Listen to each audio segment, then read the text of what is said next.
एक शांत गांव में एक पंडित अपनी पत्नी सुमित्रा, उसके नन्हे बच्चे और अपने वफादार पालतू नेवले के साथ रहता था।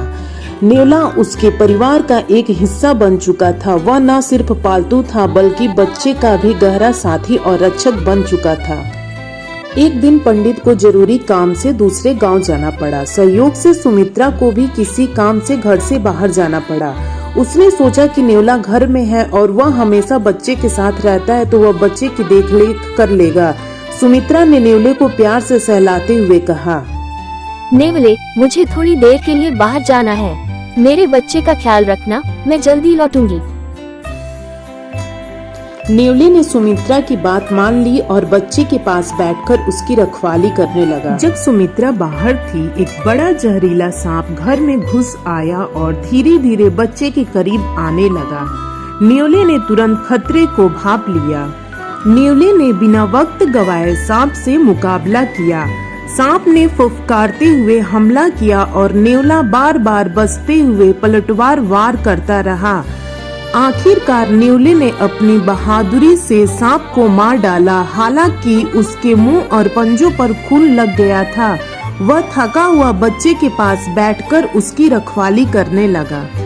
सुमित्रा घर वापस लौटती है। सुमित्रा नेवले को खून से सना हुआ देखकर घबरा जाती है और चौंकते हुए कहती है, हे भगवान, नेवले, तुमने क्या किया? क्या तुमने मेरे बच्चे को नुकसान पहुंचाया? गुस्से और डर से सुमित्रा नेवले को मारती है, डांटती है और उसे धक्का दे देती है। सुमित्रा बच्चे के पास जाती है और बच्चे को सोते हुए तथा पास में एक मरा हुआ सांप पाती है। मेरे प्यारे नेवले, तुमने मेरे बच्चे की जान बचाई और मैं तुम पर शक कर बैठी। मैंने कितनी बड़ी भूल की। वह नेवले को गले लगाती है और उसके आंखों में आंसू भर आते हैं और वह माफी मांगती है।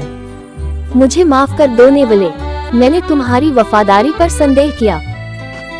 नेवला चुपचाप बैठा रहता है, जैसे वह उसकी माफी को समझ रहा हो। पंडित घर लौटता है।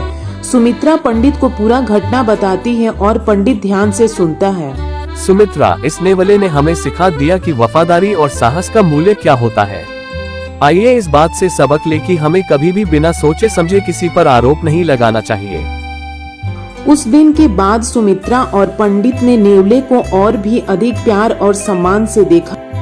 नेवले की बहादुरी की कहानी गांव में फैल गई और लोग उसे एक नायक की तरह मानने लगे। ये कहानी हमें सिखाती है कि जल्दबाजी में कोई निर्णय नहीं लेना चाहिए और बिना सच्चाई जाने किसी पर शक नहीं करना चाहिए।